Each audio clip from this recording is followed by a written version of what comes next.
Hi, this is Eric Prystowsky. Welcome to another segment of EP on EP. It's a real pleasure for me today to have Dr. Andy Epstein with me for multiple reasons, not the least of which he's been a longtime friend, and he's really, I think, one of the smartest trialists I've ever had the pleasure of working with. So Andy, thank you for joining us. Thank you for inviting me. Andy's currently professor of medicine at the University of Pennsylvania, and he's the chief of cardiology at the Philadelphia VA. None of which is going to matter for what we're talking about today, because I'd love for you to take us through your views on Danish, but more importantly, Andy, how has this now put into our configuration of how we approach patients with nonischemic myopathies? Sure, I'd be happy to do that. I think the easiest way to discuss this is, first of all, for people who are listening to us, just to review what Danish was about. Sure. Put it in perspective of the other trials, and then look at, where does that leave us and where do we need to go? So Danish was a trial that enrolled patients solely with nonischemic cardiomyopathy, treated with optimized guideline-directed medical therapy, and they were randomized to either continue that therapy or to receive an implantable defibrillator. The trial is in some respects unique because of what might be understood as the sickness of the population, in that over 50% had left bundle branch block, and 90% of those patients with left bundles had CRT pacing applied. It was also an older population, so we could really look at the response rates for older as well as younger people. The bottom line of the results of the trial is that there was no survival benefit from adding a defibrillator to optimized medical therapy. There was a signal that patients who were younger derived benefit, whereas older did not.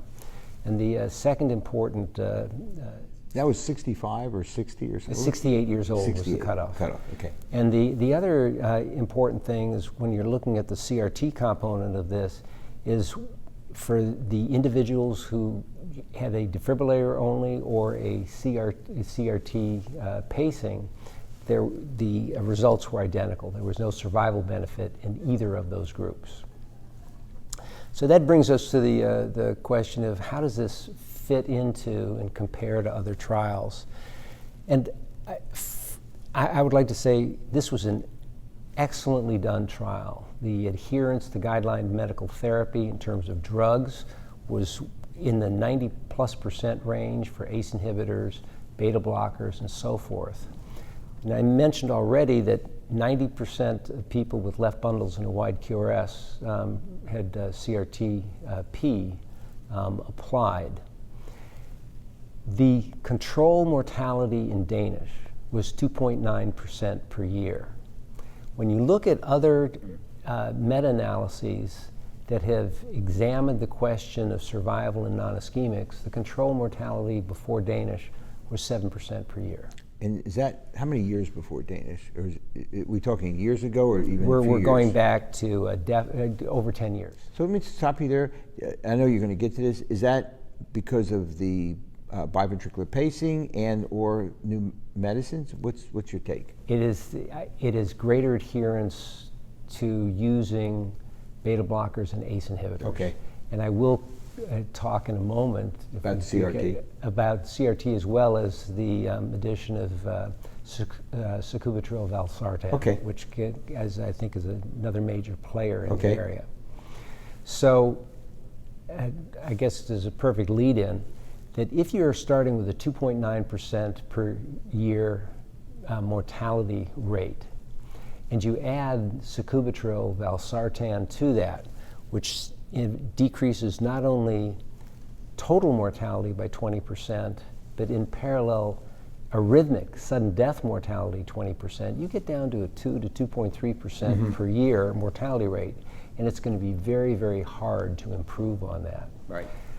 So I don't subscribe to the criticism of Danish that, well, this was a CRT trial. I think on the contrary, this is a trial that utilized every tool that we have in our armamentarium to treat heart failure and sudden death short of a defibrillator and then ask the question, does adding a defibrillator do that, improve outcomes? And the overall answer is no. Right. So let me give you a patient, because you're really good when we kind of talk about patients and what to do. That's fine, but over 50% of the people in the trial did have CRT, which we know whether you have CRT-D or P, they both reduce mortality. That's been shown. You agree with me on that? Yes. So now you're talking about a patient who doesn't have anything. So they come to see Andy Epstein in his office, and they say they have an EF of 30%, class 2 heart failure. They have a left bundle, QRS duration 160 milliseconds. What are you going to do? And they're on optimal medical therapy. What do you want to do? Yeah, and I'd widen it to include patients both with left bundles and not, because Fair I enough. think that's a Okay, point that's of dichotomy. So number one, I would ensure the optimized medical therapy in the largest sense. And then dichotomize the group into those with a left bundle and those without. Okay. For those with a left bundle who don't have a device, I would, well, for everybody, the mantra now is to talk to patients about what they Shared want. decision Hopefully, making, shared decision making. We'll give it. You've done that. But hopefully we've been doing that all our lives. Yeah. But with shared decision making, point out that if you've got a left bundle and you're an appropriate candidate for CRT-P, I would probably tilt towards a CRT-D for that individual, because if they don't improve with P, even though P provides a overall mortality benefit, I don't want to open the pocket again and have to reoperate. Okay. On the other hand, if the person has come to me and they already have a P, I would have a serious discussion about not opening the pocket to add a D, because they've already got a huge benefit. The much more difficult group are the people who don't have left bundle branch block, because it's just putting in a defibrillator or not. And this is where then I look at the second level to say, where are you in your stage of life? And it's not so much an age thing for shared decision making, but do you feel complete or not? And the famous psychologist Erik Erikson had 7 stages of life, and it wasn't age-based, but where are you in terms of what are your goals? Okay. If you're at stage 4 and you've got kids that you want to see go to college, you may choose a D. But if you're at stage 7 and have comorbidities, say, you know what, I'd be happy to just be the way I am. Along the lines of the importance of where you are psychologically in your stage of life, comorbidities I think are very important, and oncology, the geriatricians have gotten the concept of frailty exactly right, and frail people would be less expected to have benefit. But I think our challenge as electrophysiologists is to try to objectively refine our the patients who may benefit the most. And for that, I personally think that a great tool on the horizon is cardiac MRI and late gadolinium enhancement. Yeah. I wanted to go through that because I've been tracking that for years. I'm fascinated by it, and it makes sense, right? We're electrophysiologists. We know scar matters as far as arrhythmic circuits. That's been known for so many decades, right? So now the data are a bit piling up. I know we may not have what you want as a trialist. You want that major, large, randomized controlled trial, as do I. But Andy, they are starting to pile up, right? If you have negative delayed enhancement on a gadolinium scan, it's not like you have zero risk, but your risk is pretty low. I'm starting to use that in my discussions with the patients, so they at least, I've added that to my discussions with the patients to help them make a decision. I think you're exactly right.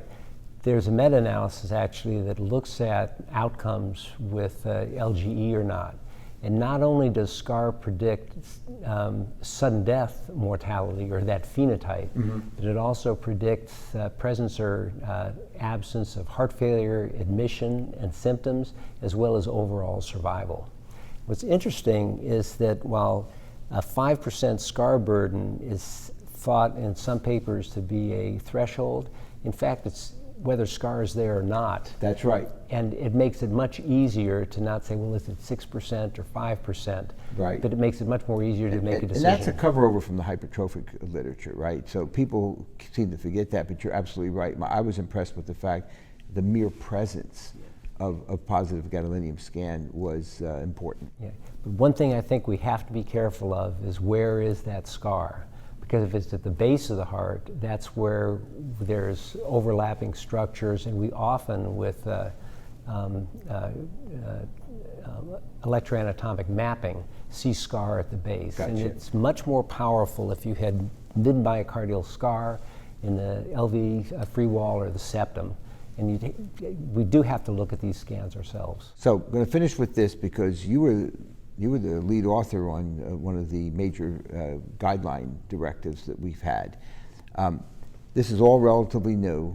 What would your advice be to our colleagues out there? I mean, there are guidelines out there. I understand Danish was there, and you've done a beautiful job trying to put it all in perspective, but there are guidelines. I've heard people say, oh, we don't need ICDs anymore. I know what my take is, but I want to get your take. I mean, should we be following the current guidelines until something changes? Well, first of all, is stated in every guideline, they are just that, they're guidelines. They're not rules that have to be followed. They give you guidance. Mm-hmm. Second of all, beginning with the 2008 device-based guideline, device-based therapy guideline that I chaired, and with the current one that was just released, and especially with the one that was just released, the concept of shared decision-making and involving patients in decisions are there. So I think that has to be a part of the algorithm also. So just because it's in the guideline doesn't mean that it has to be done. I think you're right, but I must admit, I still sort of lean toward the guideline. I mean, I understand what you're saying. So do I. I'm a guideline kind of guy. Yeah, I guess I've heard a lot of noise out there that after Danish was published that, oops, nobody needs ICDs anymore, which I think is a gross misunderstanding. You put it into the right perspective, as you always do. So, Andy, thank you for joining me today. I really appreciate it. Great discussion. As usual, great. Thank you very much. Thanks, Andy.